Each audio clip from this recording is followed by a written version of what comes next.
초창기 중국 선교사였던 허드슨 테일러는 참 전설적인 그런 선교사였습니다. 그는 현지인처럼 있으면서 그곳에서 선교를 했습니다. 그 이전 선교는 해변가를 중심으로 해서 가까운 곳에 대부분 선교를 했는데 허드슨 테일러부터 내지 선교, 내륙으로 들어가서 시작하는 그런 선교가 시작되었습니다.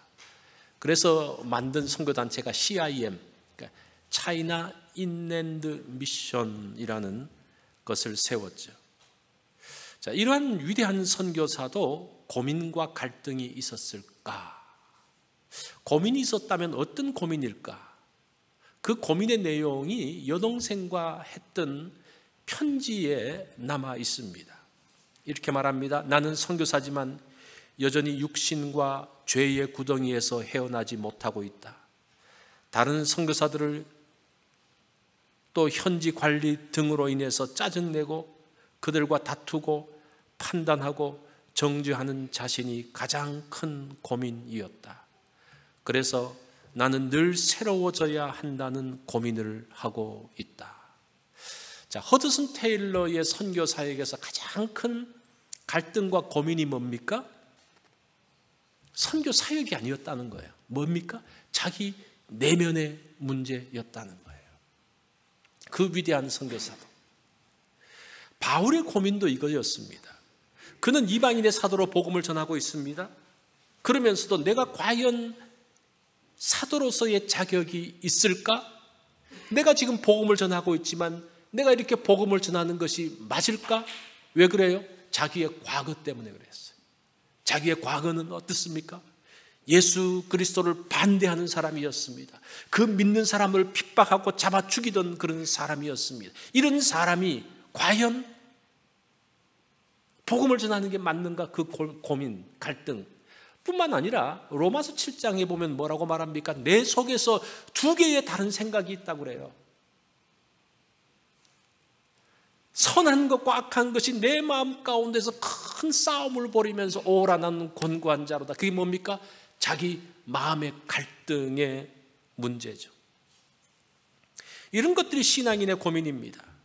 내가 예수 그리스도를 영접하면서 하나님의 자녀가 되었습니다. 그러면서 거룩한 사람으로 이제는 내 속에 그런 갈등이 없고 악한 생각들이 없고 선한 것들만, 하나님이 기뻐하시는 것들만 내 마음 가운데 있을까?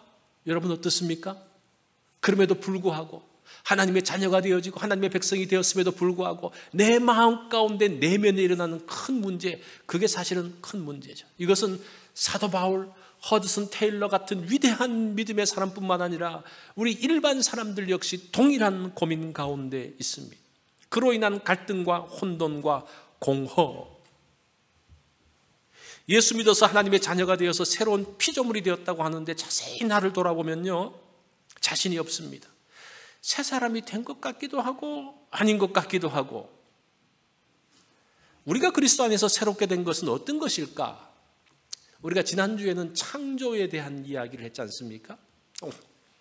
오늘은 새 창조에 대한 부분들을 말씀드릴 것인데, 하나님께서 원래 천지를 창조하셨고 우주를 창조하셨습니다. 이 우주라는 단어가 코스모스인데, 꽃 이름이 아니고 헬라어로 코스모스인데, 이것은 질서, 조화라는 뜻입니다. 하나님께서 만드신 우주는 그 질서와 조화 가운데 있었습니다. 그런데 죄로 인해서 그 질서가 깨어졌습니다. 조화가 무너졌습니다. 그로 인해서 갈등과 범죄가 생겼고, 그래서 무질서한 상태가 되었습니다. 그것을 카오스라고 이야기를 해요. 자, 그 가운데서 끝나는 것이 아니고 그것을 회복하기 위해서 하나님은 예수 그리스도를 이 땅에 보내심으로 인해서 다시 그 창조의 세계를 회복하셨는데, 그것이 새 창조의 부분이라는 겁니다. 그래서 우리가 창조의 신앙을 갖고 있다는 것에서 머물러 있는 것이 아니라 하나님의 새 창조의 역사가 어떻게 일어나는지를 봐야 됩니다. 그래야지 하나님의 그 창조의 일들이 내 가운데서, 지금 우리 가운데서 일어났다는 것을 알 수 있게 된다는 겁니다. 바울은 고린도 후서에서 예수 그리스도로 인한 새 창조의 일을 시작합니다. 그게 유명한 17절의 말씀이에요. 다 같이 한번 읽어볼까요? 시작. 그런즉 누구든지 그리스도 안에 있으면 새로운 피조물이라. 이전 것은 지나갔으니 보라 새 것이 되었도다. 자, 새로운 피조물. 이 새로운 피조물을 알라고 하면요, 옛날 거를 알아야 돼요. 옛날 거를 모르고 새로운 것만 알고 있으면 이 개념이 정확해지지 않습니다. 16절에 보면요, 이전 것에 대한 이야기를 합니다. 그러므로 우리가 이제부터는 어떤 사람도 육신을 따라 알지 아니하노라. 비록 우리가 그리스도도 육신을 따라 알았으니 이제부터는 그같이 알지 아니하노라. 자, 육신을 따라 산다는 게 뭡니까? 육신을 따라 안다는 게 뭡니까?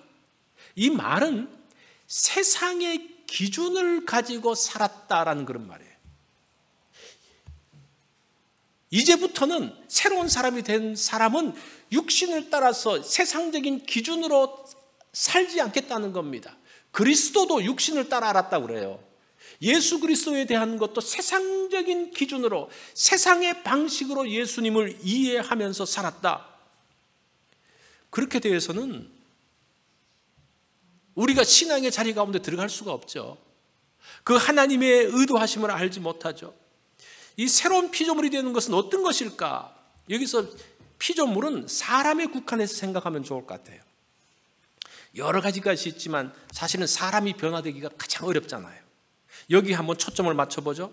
사람이 어떻게 새로워질 수 있을까? 근데 이 새롭다라고 말할 때는 한 두 가지 정도의 큰 개념이 있습니다. 첫 번째는 시간상 새로운 겁니다. 자, 새해가 되면 어떻습니까? 우리의 마음이 좀 새로워지죠. 요런 새로움. 그리고 새로운 것은 가장 최근의 것이 새로운 거예요. 그렇죠? 여러 가지 물건 중에서 새 게 뭐 어떤 겁니까? 1년 전에 산 것보다는 한 달 전에 산 것, 한 달 전에 산 것보다는 어제 산 게 가장 새 겁니다. 요런 시간상 새로운 것을 말할 때가 있어요. 두 번째는 질적인 새로움을 이야기합니다. 여기서 새롭다고 말할 때 이 두 번째 개념인데, 질적으로 새롭다는 게 무엇인가 하니 형식이 바뀌면 좀 새로워져요. 그죠? 우리가 예배를 똑같이 드리는데 어느 날 예배의 형식이 바뀌었어요. 그럼 좀 새롭네? 뭐 이런 생각. 그죠? 우리가 어떻게 다른 거는 바뀌지 않았는데 우리가 경험하는 것이 바뀌어지면 새로운 그런 느낌이 듭니다. 또 생각이 달라지면요, 새롭게 여겨집니다. 우리가 신분이 달라지면 좀 새롭게 되어집니다. 자, 이런 개념을 나중에 대해서 조금 더 말씀을 드릴게요. 그러면서 이전 것은 지나갔으니 보라 새 것이 되었도다. 이전의 기준은 지나갔고 새로운 기준을 가지고 사는 사람, 그것을 새롭다는 거예요. 그것이 새 창조의 사람이라는, 그게 새로운 피조물이라는 겁니다. 여러분들은 예수 믿기 전에 가졌던 기준이 있잖아요. 그죠? 뭐 어릴 적부터 믿은 사람은 그렇지 않지만 커서 믿은 사람은 이전에 살았던 방식은 이런 방식인데 예수 믿고 난 다음에는 이런 방식으로 살아요. 그게 새로워진 거예요. 자, 새로운 기준을 가지고 사는 사람이 어떤 것일까? 왜 우리가 새로운 기준을 가질까? 이게 18절에 나오는데 잘 보십시오. 모든 것이 하나님께로서 났으며 그가 그리스도로 말미암아 우리를 자기와 화목하게 하시고, 모든 것이라는 말은 모든 기준이 이렇게 해석을 해야 돼요.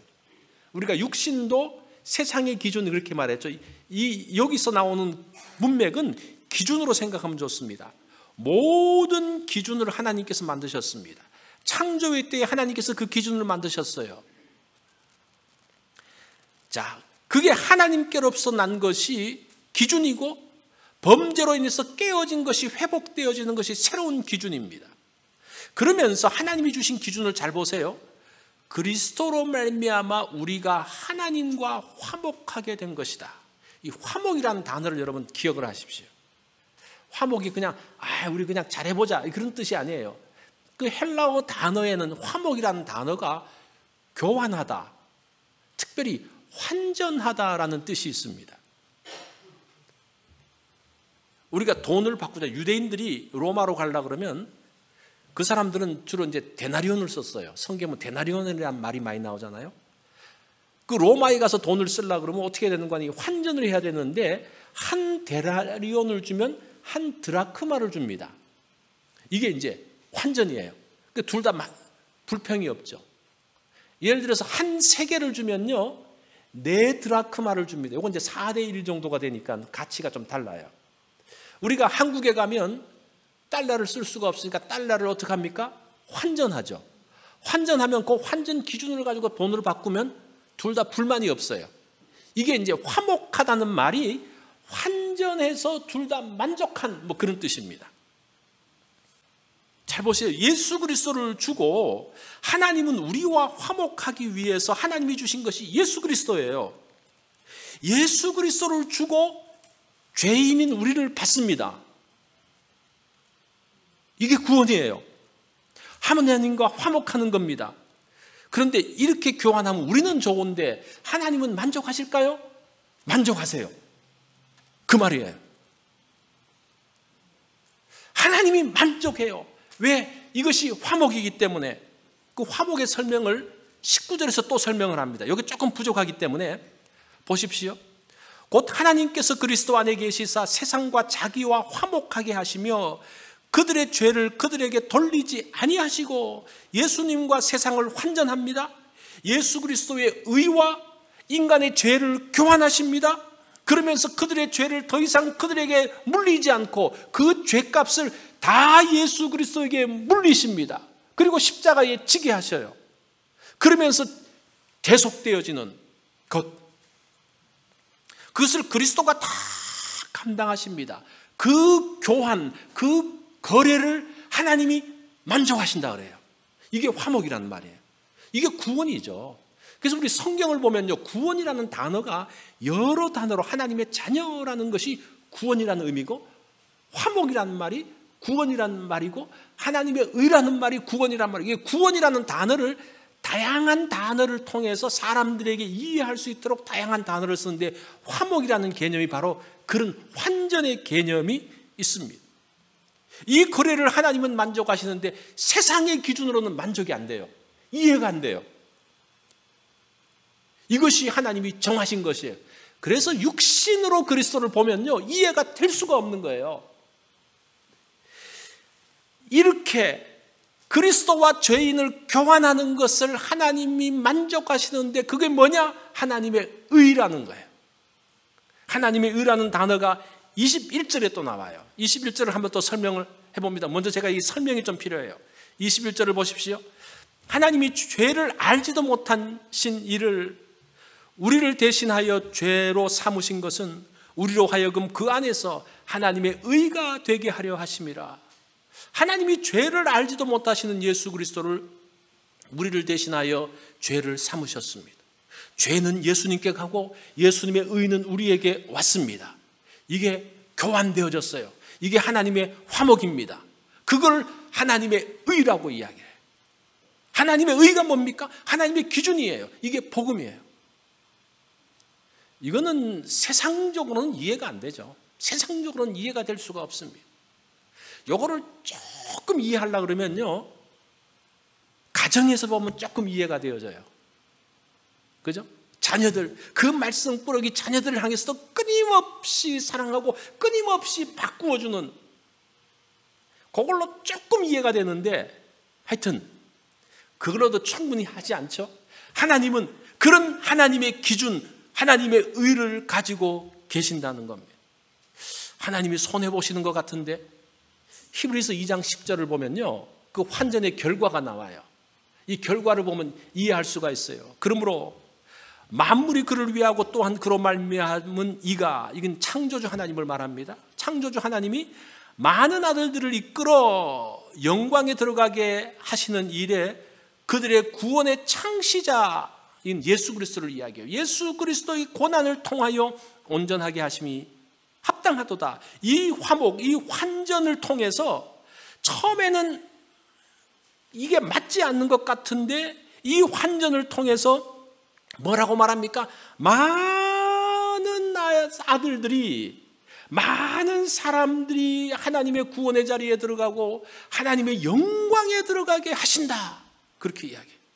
그러니까 예수 그리스도 한 분을 통해서 온 세상의 그 모든 죄인들을 품어내시는 그 하나님의 환전, 하나님도 보시면서 그걸 보시면서 흡족해 하시는, 만족해 하시는 그런 모습이 이 화목이라는 것을 통해서 말씀하고 있습니다. 그래서 이 화목은 복음에서 굉장히 중요한 원리입니다.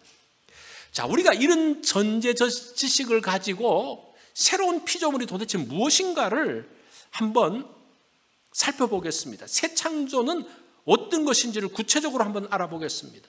먼저 이것은 세상의 방식이 아니라는 겁니다. 새로운 피조물이 되는 것은 세상의 방식으로 되는 게 아니에요. 내가 노력해서 얻을 수 있는 게 아닙니다. 내가 무엇을 해서 새롭게 되어지는 게 아닙니다. 이렇게 노력한 사람들은 다 실패를 경험합니다. 그렇죠? 우리가 계획을 세우잖아요. 계획을 세우고 이렇게 하려고 노력하잖아요. 이 계획 세우는 것은 언제부터 시작됐습니까? 우리 어릴 적부터 했잖아요. 방학이 되어지면 그 방학 숙제 제일 먼저 뭐가 있습니까? 계획표 세우는 게 있잖아요. 그죠? 계획표를 세우면 부엌에 가가지고 밥그릇 하나 갖고 가지고 탁 그려가지고 거기서 계획표를 쫙 만들잖아요. 그건 며칠 합니까? 이 사람의 생각으로 그렇게 되는 게 아니라는 거예요. 무엇인가를 내가 노력해도 사람의 생각으로 되는 것이 아니라는 겁니다. 이 지킬 박사와 하이드라는 소설이 있습니다. 이 사람은 영국 작가인 로버트 스티븐슨이라는 분의 작품인데, 이 사람을 돕는 의사 지킬 박사는 자기가 발명한 약을 먹으면서 괴물 하이드로 변합니다. 그러면서 악행을 저지르고 살인하는 그런 일들을 합니다. 이 스티븐슨이 이 집필할 때, 이 소설을 쓸 때에 굉장히 심한 불면증으로 힘들어했다고 말합니다. 그러면서 그는 아편을 먹고 잠이 들었다고 이야기합니다. 그는 자면서, 어느 날 자면서 어떤 사람이 꿈에 어떤 사람이 약물을 통해서 바꿔주는 꿈을 꾸고 잠에서 깨어납니다. 거기서 인사이트를 받아서 그 나머지 소설을 썼는데 3일 만에 소설을 끝냈다 그래요. 이 스티븐슨은 이 소설의 주인공을 통해서 자신의 속에 있는 말을 이렇게 이야기합니다. 지금까지 나는 언제나 악한 성격을 숨기고 착한 성격만 나타내려고 노력했다. 나의 악한 쪽인 하이드는 선한 쪽인 헨리 지킬보다 훨씬 몸집이 작고 약해졌다고 생각할 수 있지 않겠나. 처음에는 자기 속에 작은 모습으로 하이드가 있었는데 이것이 나중에는 나를 집어 삼켰다는 거예요. 지금 그 갈등, 그 고민을 이야기해요. 이 갈등이 앞에서 말했던 갈등하고 똑같은 갈등이에요. 이것들이 사람들의 고민이죠. 내 내면의 갈등은 내 노력으로 이겨낼 수 없다는 것을 사람들은 모두 다 고백하고 있습니다. 이렇게는 사람이 새롭게 되지 않는다는 거예요. 자, 그 말이, 그것이 첫 번째고, 두 번째는 신분적인 새로움이 있습니다. 성경은 새로운 피조물이 신분이 바뀌면서 새롭게 될 수 있다고 말합니다. 여러분, 신분이 바뀌면요 굉장히 새로워집니다. 또 뭔가 내가 그 신분에 걸맞게끔 하려고 노력을 합니다. 우리가 예수 그리스도를 영접하면서 하나님의 자녀가 되었습니다. 신분이 바뀌어졌습니다. 신분이 바뀌면 새롭게 됩니다. 여자들이 결혼을 하면 새댁이라고 불러요. 그죠? 새댁 그러죠? 결혼했다고 이렇게 바뀔까? 새댁이 될까? 새로운 것도 아니고, 이 결혼하면 결혼하기 전보다 사실은 헌 사람이 되잖아요. 그죠? 결혼하지 않은 사람이 새 사람이지, 결혼한 사람이 새 사람입니까? 헌 사람이죠. 이미 끝난 사람인데 그 사람을 새댁이라 불러요. 이게 뭡니까? 결혼함으로써 이전과는 다른 삶이, 새로운 삶이 시작됐다는 거예요. 새로운 것은 이렇게 사람의 노력과는 다른 관점으로 봐야 된다는 겁니다. 우리가 사도신경을 보면 이런 고백들을 합니다. 성령을 믿사오며 거룩한 공회와, 이 공회라는 말이 공교회와 그런 말이에요. 거룩한 공교회와, 이걸 늘 고백하는데 교회가 과연 거룩합니까? 이게 지금 이 사도신경이 만들어진 것이 니케아 회의 이후에 주 325년 이후에 이게 통용되기 시작했고 한 7세기 정도의 사도신경이 완성이 되거든요. 그러면 4세기부터 7세기 사이에 그 교회가 거룩한 교회였습니까? 이 니케아 회의까지 얼마나 싸움이 많았는지, 교리적으로 얼마나 많은 다툼이 있었는지 몰라요. 그래서 교회가 짜개지고 이단들을 정죄하고 정말 많은 어렵고 복잡한 일들이 있었습니다. 그 교회를 거룩하다고 말할 수 있습니까? 지금 21세기 교회를 보십시오. 이 교회를 거룩하다고 말할 수 있습니까? 여전히 싸움이 있고, 여전히 갈등이 있고, 서로 분란이 있고, 그런 교회들을 거룩하다고 말할 수 있습니까? 있어요. 그런데 중요한 것은 세상이 말하는 것이 아니라, 우리의 기준으로 이것이 거룩하다, 거룩하지 않다라고 말하는 게 아니라, 하나님이 교회를 거룩하다고 하셨어요. 그러면 거룩한 거예요. 이 기준이에요. 이 기준. 새롭다는 것이 이런 기준이라는 거예요. 그래서 우리가 교회를 보면서, 그렇지, 우리 교회 이 꼴이 뭐야, 이게 무슨 거룩해, 이런 세상적인 기준이 아니라 하나님의 기준으로서, 하나님은 교회를 거룩하다 하셨다. 그래, 그렇지, 교회가 거룩하지. 그럼 어떻게 거룩하게 하지? 어떻게 세상에 영향을 미치지? 이런 관점을 갖는 게 새로운 거예요. 이거는 사람의 노력으로 만들어질 수 있는 게 아니라는 겁니다. 수세기를 걸쳐서 교회를 거룩하게 하려는 많은 시도가 있었음에도 불구하고 다 실패했습니다. 사람의 노력으로 된 게 아니라는 거예요. 뭐로 되는 겁니까? 하나님의 선언을 믿고 그것을 따르는 게, 그게 새로움이에요. 그게 새 창조의 출발인 것을 볼 수가 있습니다. 이렇게 거룩해지는 거예요. 이렇게 새롭게 되어지는 거예요. 또 하나는 그 새로운 기준과 새로운 생각입니다. 사명과 목적이 있으면서 새로워져요. 새로운 사명, 새로운 목적이 생기면 사람이 새롭게 바뀝니다. 건강을 잃은 사람이 이제 많이 고생하고 난 다음에 이제 회복되어지고 난 다음에 이런 결심을 합니다. 야, 이제 돈이 중요한 게 아니고 내 건강이 중요하구나. 그렇게 생각을 해요. 옛날에는 목숨 걸고 돈 벌려고 했는데 이제는 너무 힘들어지면 여기서 끝. 충분해. 여기서 멈춰야 돼. 이렇게 바뀌는 거예요. 그 사람은 새롭게 된 사람이에요. 새롭게 되었어요. 그리고 옛날에는 바빠가지고 패스트푸드를 먹고 그냥 뭐 라면 하나 삶아서 먹고 이렇게 하던 사람이 아니지. 건강식을 먹어야지. 그래서 요리하는 데 시간을 들이고 밥 먹는 데 좀 시간을 할애하고, 사람이 생각이 바뀌면서 사람이 변했어요. 새로운 사람이 되었어요. 이거예요. 우리가 어떤 생각을 하느냐, 성경을 따라서 생각하는 것, 그 사람이 새로워진 거예요. 그 사람이 새로운 창조에 들어간 겁니다. 또 이 새로움이라는 것은 어디서 힘을 얻느냐로 나누어집니다. 여러분들은 어디서 힘을 얻습니까? 나의 에너지가 어디서 만들어집니까?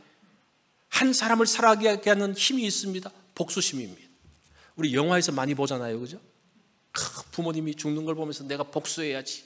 그러면서 그 어려운 가운데서 참습니다. 그 어려운 가운데서 도저히 견딜 수 못하면 그 아버님이 마지막 돌아가신 모습을 보면서 다시 벌떡 일어납니다. 이 복수심의 에너지가요, 증오의 에너지가 얼마나 큰지 몰라요. 이 증오심, 복수심, 미워하는 마음, 그 에너지를 가지고 세상을 살 수가 있어요. 좌절하지 않고 다시 우리를 일으킬 수 있어요. 그런 에너지가 있어요. 또 어떤 에너지가 있는 거 아니? 사랑으로 사는 사람이 있습니다. 사랑하면요 에너지가 생기죠. 그죠? 사랑하면요 막 해주고 싶어요. 그 사랑하면서 새로운 힘들이 일어납니다. 저는 리프레시 하려고 그러면 힘들고 그러면 손주들 보는 동영상 잠깐 보면요 확 리프레시가 돼요. 이게 에너지예요. 우리가 과연 어떤 에너지로 사느냐. 이 갈라디아서 5장 14절을 보면요, 그리스도의 사랑이 우리를 강권하시는도다.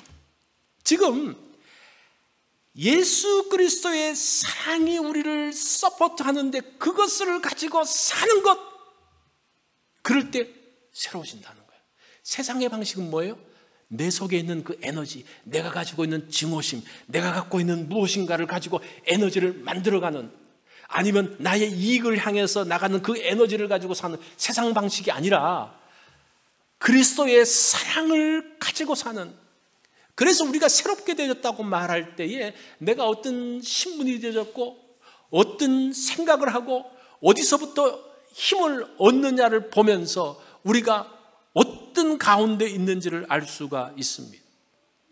자신의 내면의 모습을 보면서 갈등하던 허드슨 테일러가 드디어 답을 찾았습니다. 그러면서 그의 여동생에게 편지를 씁니다. 그리스도 안에 거하기 위해 무엇을 해야 할 것이 없었다. 이미 나는 그리스도 안에 있는 사람이기 때문이다. 내가 그리스도 안에 거하려고 노력하면 할수록 나는 그리스도 안에 거하는 것이 아니라 더욱더 그리스도 밖으로 나가는 것임을 알았다. 그리스도 안에 거하기 위해 노력해야 될 것은 아무것도 없다.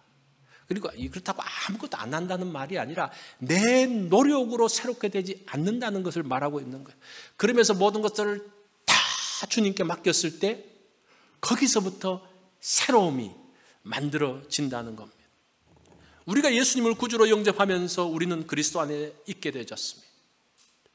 우리가 무엇인가를 함으로 그리스도 안에 거하는 것이 아니라 그냥 믿으면서 그리스도 안에 들어간다는 거예요. 오늘 우리 찬양대가 찬양했던 것처럼 믿음으로 우리의 상태와 상관없이 우리는 그리스도 안에 있음으로 새로운 피조물이 되었습니다. 나의 의가 아닌 하나님의 의로 새로운 피조물이 되었다는 겁니다. 누구든지 그리스도 안에 있으면 새로운 피조물이라. 같이 해봅시다. 시작. 누구든지 그리스도 안에 있으면 새로운 피조물이라. 이제는 다른 동기가 아닌 그리스도의 강권적인 사랑으로 그리스도를 사랑해서 일하는 것, 그것이 새롭게 되어진 새로운 피조물인 우리가 해야 돼. 이게 새 창조의 역사라는 겁니다. 그리고 그것을 전하는 게 복음이라는 거예요. 이제 새로운 피조물이 되었습니다. 새 창조에서 중요한 것은 하나님의 선언을 믿는 겁니다. 내 생각이 아니라 나의 상태를 보면서 어떻게 하는 것이 아니라 하나님의 선언을 믿고 그 선언을 따라가고 그 가운데서 우리에게 에너지를 주시는 그리스도의 사랑으로 나아가는 것, 그것이 새 창조의 역사입니다. 이제는 새 창조된 새로운 피조물로서 담대하게 나가는 우리 성도님들이 되어지기를 바랍니다. 기도하겠습니다.